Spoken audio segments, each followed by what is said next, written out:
We will today share our vision together with our special guests from Sweden, our head office. But first, let me start by saying a few words about Scania Korea and the importance of the market along the years. If you narrow it down, there's three main reasons why Korea is important for Scania. We were the first European brand which has been the longest in Korea. First truck was sold in Korea in 1967, and Scania established its sales company in 1995.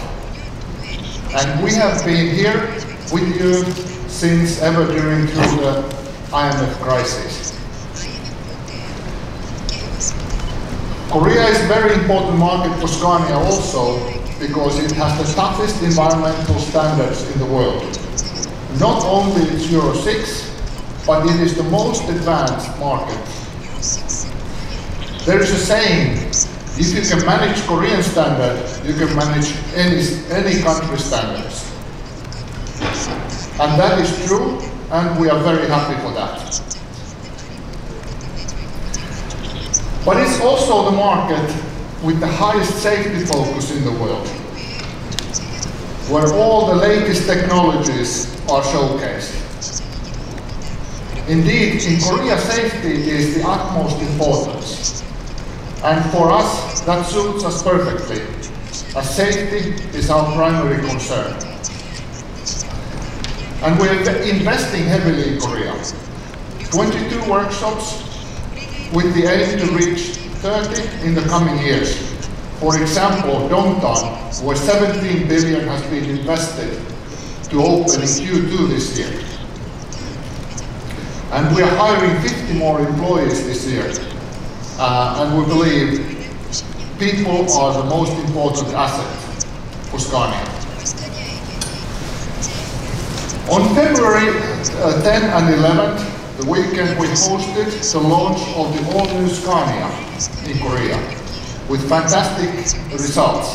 In two days, in 3 different locations, 740 people, including 74 journalists, part of you are here as well and joined the in-chair driving, and 195 customers and our employees experienced the all-new Scania. And today we have sold all the test drive vehicles already, and we got close to some 230 media coverage from those 2 days. And last but not least, we were the main sponsors in the Sweden Olympic Committee in Pyeongchang for the 2018 Olympics. It was a strong statement and important not only for the Korean market but also globally. And so I would want to wish you all welcome to this event, but also to visit our Sweden arena if you have time in Pyeongchang. And now I would like to hand over this to Mathias Carlbaum, Executive Vice President of our Commercial Operations in Scania.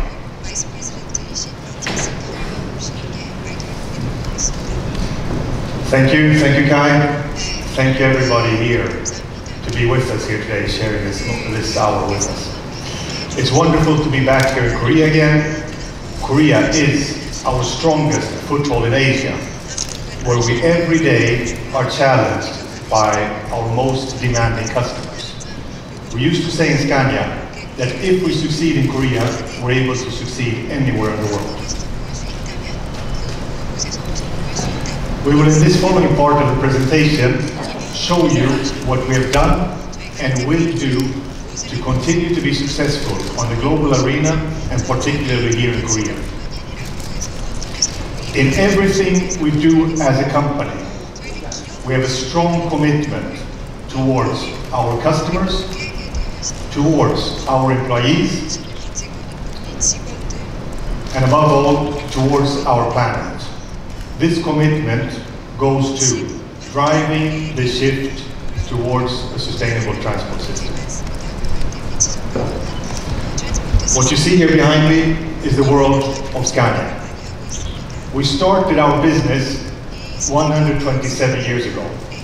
At that time, the ambition was to produce bicycles.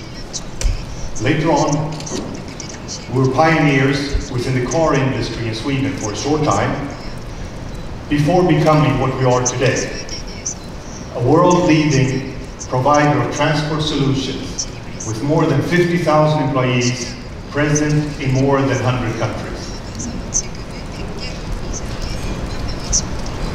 Our headquarters has always been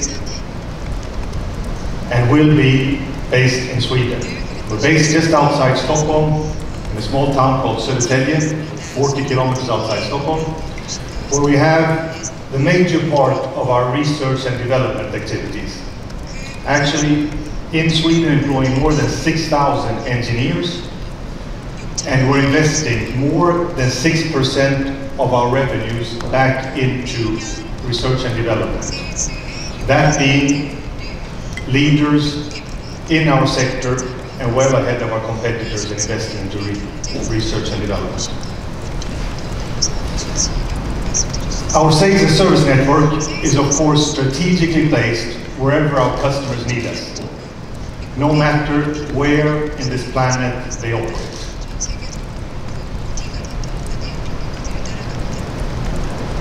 One differentiator for us is that we actually own a significant part of our dealers, service and sales dealers in the world. We own more than 50%. We also, the other part, we do together with strong partners. Like in Korea, we own 2 ourselves out of the 6 groups we have in the country. Why do I say this? The importance of being part of our sales and service network is that this brings us closer to our customers. We live as we learn. We put our customers first, doing our utmost every day to make our customers increase their productivity, their efficiency, and hence their profitability. What you see here on the screen is our product family. Scania is selling trucks and buses for heavy transport together with a wide range of services. And we're also providers of industrial and marine engines, as you can see. Actually, Korea is the #1 market in the world for Scania engines, with more than 1/3 of the global volume.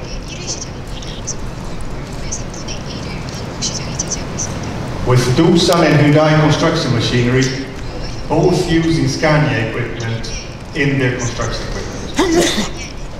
We have been chosen by these strong partners on a global arena because of our close partnership with them on a global arena, not only in Korea, lots of this equipment is exported to the rest of the world. Close partnership, commercially and in engineering. We do tailor-made fit to the projects of these 2 great companies. Their customers trust on the reliability our engine provides, the fuel efficiency and the productivity this gives to the equipment of Hyundai and Levin with us. We strongly believe that Asia will be an even more crucial part of the future of our company. We have a clear target to grow strongly in the region. Our target is set of a 70% increase from 16 volumes to 2020. By then, 1/3 of our total volume for the company will come from Asia. And in this growth target, Korea always has been and will remain a crucial part in this growth strategy. For the past years, here in Korea, we've been taking more than 1% market share per year. It's a stable growth. We see it as our home market in Asia, and in which we continue having ambitious plans for the future growth. As Kai mentioned, we have invested heavily and will continue doing so to support this growth, so that Korea can continue being our strongest foothold in Asia.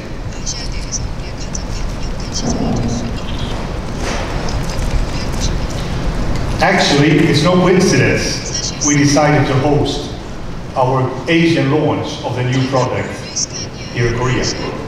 It is the biggest product launch we've done in the Scania Group. We've invested more than 2 billion euros into the product, and Korea is the first market we bring it to here in Asia. Indeed, after the very successful activities last week in Pyeongchang and India, we have sold these all vehicles shown, as Kai explained before, and delivered also the first vehicles here in Korea. And the reasons why we chose Korea to be first are the following. We have a strong legacy here in Korea.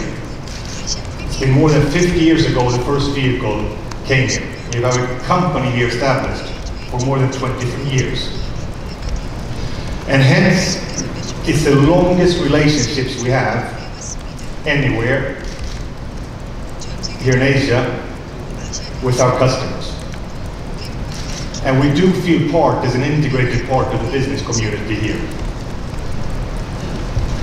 Our commitment to our customers has been to bring the best we have first here. And that we will continue doing and show now with this Asian launch here in Asia. And of course, again, our demanding customers and the demanding when it comes to product features and also when it comes to the tough environmental and safety standards, we must bring the best we have first place here. I know that some of you were present in the launch event on Saturday, so I will not take much time on this.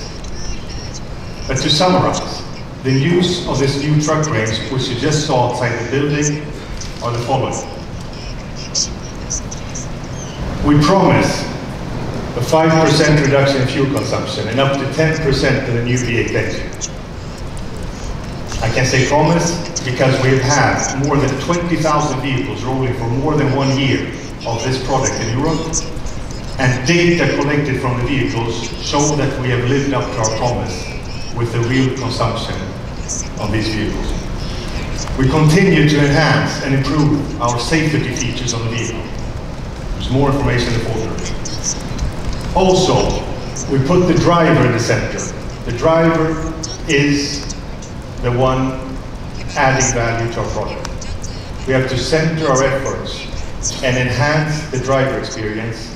And this is a noticeable improvement on this generation. We also have a much more efficient powertrain with the new OptiCruise gearbox coming. All in all, as said before, the most important we have every day is to drive our customers' profitability to continue being loyal to us in the future. The reception by press and our customers have been fantastic since our launch, our global launch in September 2016 in Paris. An event co-hosted by nobody less than Mr. Kofi Annan, given his strong commitment to sustainability, co-hosted the event in Paris. We started by receiving the prestigious Truck of the Year award, and we've continued winning numerous amounts of tests after tests in both press and in national organizations throughout the countries we've been launching the vehicle, and we hope and trust to do so also here in Korea. We can now see, as said, after more than one vehicle with 1 year with the first vehicles rolling, that the quality levels achieved are beyond our expectations, and the vehicle is showing even better results in quality after just 1 year than the previous generation, which is unique for the sector. And it is truly, we can stand here today and promise it's the best truck we have ever built.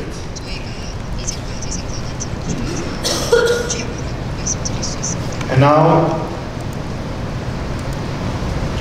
another strong, perhaps the strongest feature with our new truck. It represents a great step in supporting our main vision and strategy.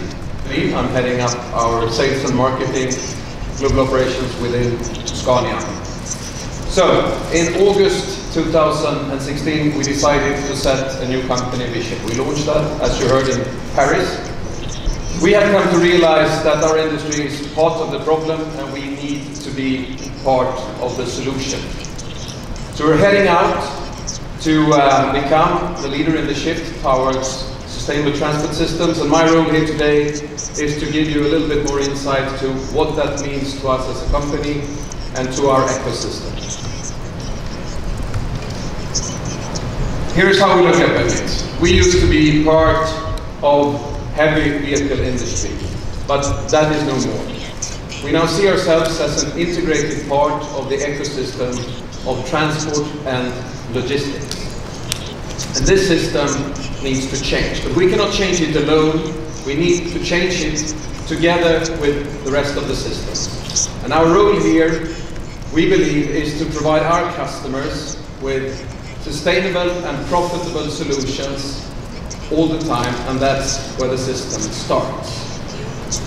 Now, the demand for sustainable transport solutions is picking up. And it's not only driven by our customers, but perhaps even more driven by our customers' customers. So the ones who are actually buying the transports and many times setting the borders to what is possible to change within this setup. And we have realized we need to work in partnership with all those players. And that means, as you can see on this picture, partnership with, of course, our customers, but also with the people supplying the infrastructure, and not least the people who are supplying the fuels. Fuels of today and the fuels of tomorrow. And last but not least, of course, the legislators. So the cities or the governments in nations and regions. We have realized that there is not one solution. There is no silver bullet in this. No one knows what is actually the best solution for the future. So we need to work together, and we need to test things together. And our approach in this is based, as it was said in the film, on 3 pillars. The first is energy efficiency, and this is the good old getting more transport from every drop of fuel, whatever fuel it is. And this is an area where Scania is recognized as the world leaders since many, many years.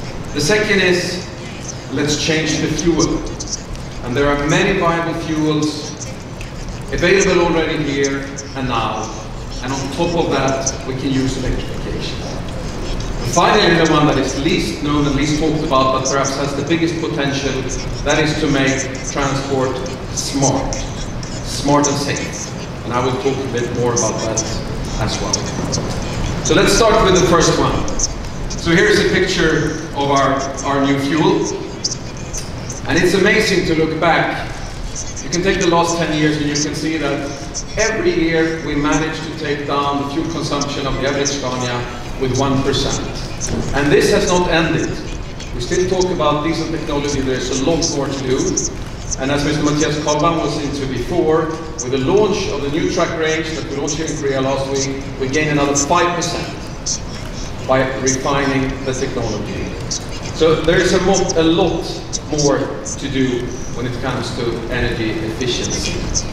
We work relentlessly on this. We improve the rolling resistance of the vehicle. We improve the air drag of the vehicle.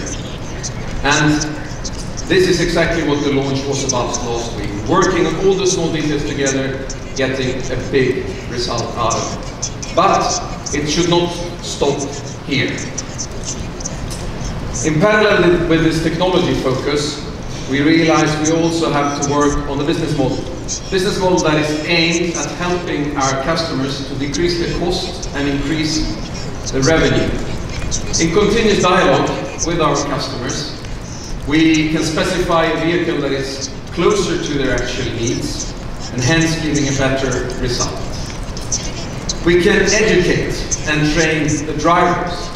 Huge potential when it comes to driver training. On average, we find 10% improvement on fuel consumption. But we can also work a lot on our service offering. And we have realized that just adding better services, more precise services, we continue to take down fuel consumption with another 2, 3, 4, and even 5%. Taking down cost, of course, as well for the operator, and creating a win-win situation where sustainability and profitability in the transport sector goes hand in hand. That was the first step. Second step, let's introduce new fuels. Let's see what we can replace diesel with, and make diesel part of the history, and make the new fuels part of the future. We work also here on many different solutions, because again, we do not yet know which one is the best, if there is a best one. I think actually there might be one best solution for Korea, and another best solution for Japan, and third best for Sweden. So that all depends on infrastructure, that depends on the local conditions for the transport and the transport system in each country, in each region. We have already today the broadest range of alternative fuels of all vehicle manufacturers in the world. They're all available right now.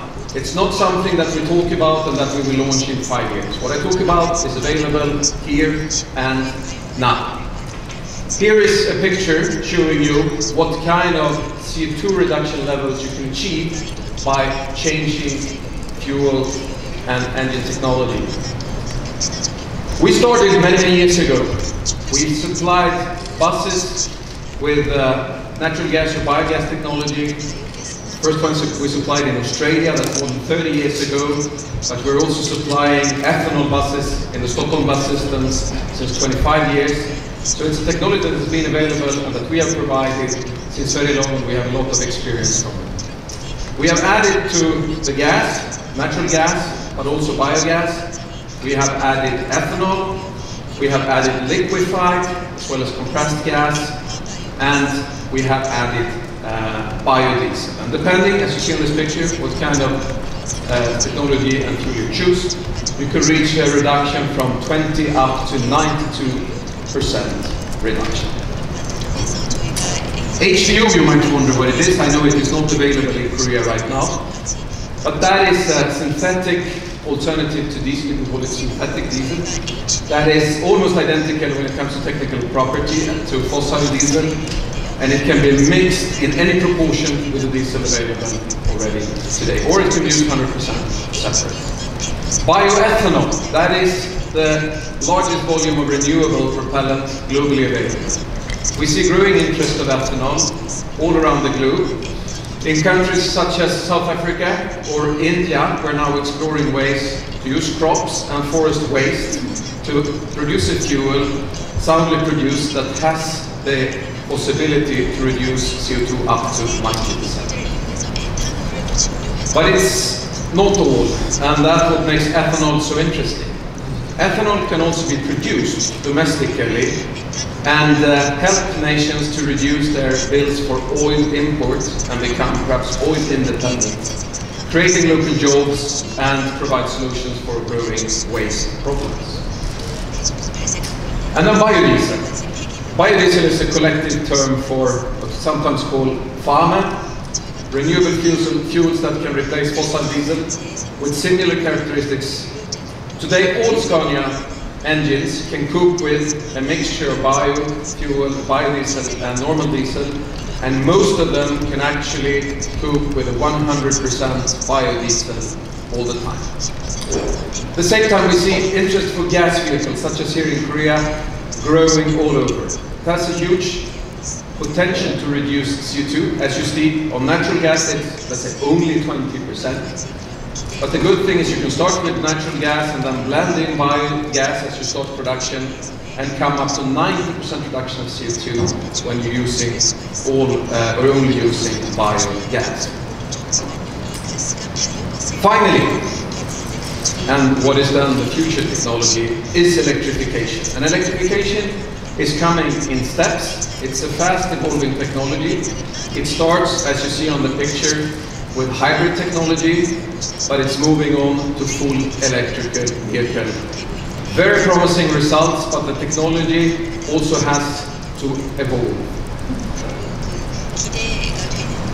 Here is one cool example of how maybe the future can look like. In June 2016, we launched the world's first electric highway. We inaugurated north of Stockholm in Sweden, the small city of Gävle. It's a 2-kilometer stretch where the hybrid diesel truck is coming in below these overhead lines. It is connecting to it, and it starts to charge its onboard battery. And when it's coming out of this stretch, it can then either continue to use the normal combustion engine or run in electrical mode. We have developed this in collaboration with the German company Siemens, and on this picture you can see the Prime Minister of Sweden, Mr. Levin, together with the German Chancellor, Miss Angela Merkel, and our CEO. And she was so interested in this experiment that she saw in Sweden, so she decided to bring up the same thing in Germany, 10 times bigger. So right now they are building an electric highway in the middle of Germany. And this highway can reduce the energy consumption with up to 50% or more, reducing CO2 emissions, of course, proportionally, and operating costs for our customers. If we then go into the third pillar of what we do when we're trying to take this lead, it is about smart and safe transport. And here is a huge potential and a true game changer. On the picture behind me, you see small dots or a heat map representing where Scania vehicle turn on the ignition every day. We have already, since the standardization we decided back in 2011, brought more than 310,000 vehicles to the market with a black box communication device, GSM GPS, sending constantly information about how the vehicle is doing and how the driver is doing to our server parks, creating information that we share with our customers, of course, to make the transport smarter and safer. Used in the right way, this is a huge potential to go further in utilizing this data to optimize the transport flows, whilst also allowing to provide for our customers and their customers in their way ideas for solutions that can improve efficiency in the whole value chain, and at the end improving bottom line profitability for our customers.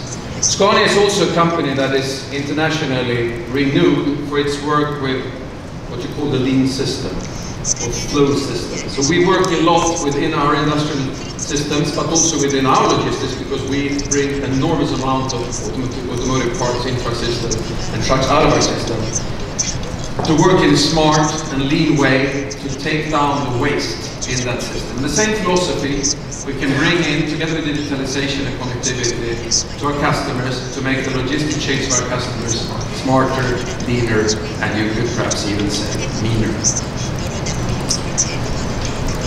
We see in Europe, and Europe is perhaps the region in the world where the logistics system is the most developed.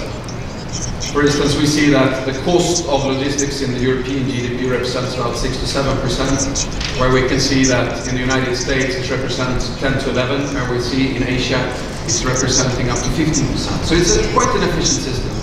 And still, we see that 40% of all transport is empty. 40% is overcapacity in the system because there are so many imperfections and waste in the system, so our customers do not manage to fill up the vehicles fully. So focusing on planning, focusing on smarter systems and better tools, there's a huge potential to actually have less vehicles on the road all the time. And of course, connectivity, as you see here on the picture, is the very starting point, together with digitalization, to bring those solutions to the market.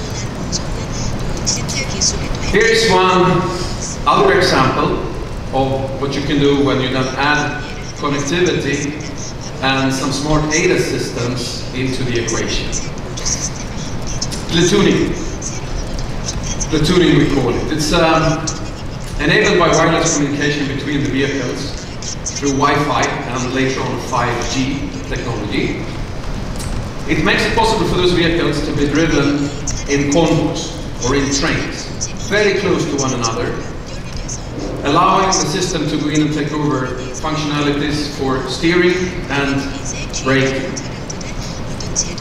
It's reducing fuel consumption for the system up to 12%. It allows for air drive, like in bicycle racing. The second, third and fourth vehicle get much less air resistance to be reduced, resulting in lower fuel, as I said, and much lower, of course, also exhaust emissions. So these vehicle convoys or road trains is one way of creating more flexible vehicle flows and for the routes and for congestions to be addressed in a more efficient way.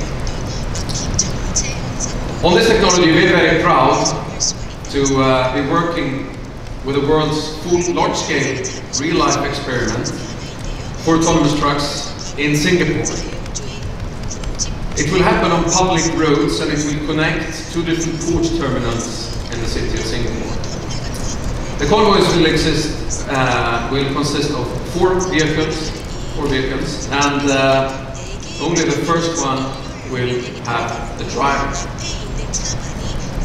This solution was chosen by Singapore for them to address the increase in transport demand, the shortage of professional good drivers, and a strong vision from the government to reduce the CO2 and environmental impact from transport. Finally, and the ultimate step of this technology, adding even more ADAS or advanced driver aid systems to the equation, is the full autonomous and the self-driving vehicles. We are partnering with a lot of leading technology firms. One of them is the Swedish company Ericsson, to work actively on autonomous transport solutions. In the beginning, designated mainly for closed areas where there are no people, such as mining operations, forestry operations, or bus operations on dedicated. So if I summarize, we are being very, very proud to launch a new fantastic truck range here in Korea the last week. 1. 2. Our investments in Korea is for the long term. It is considerable, and our presence here at the Olympics in Pyeongchang with the Swedish arena show a good example of that. And 3. Sustainable transport solutions, including alternative fuels and electrifications, is not distant from here, but it's actually available right here, right now. Thank you very much.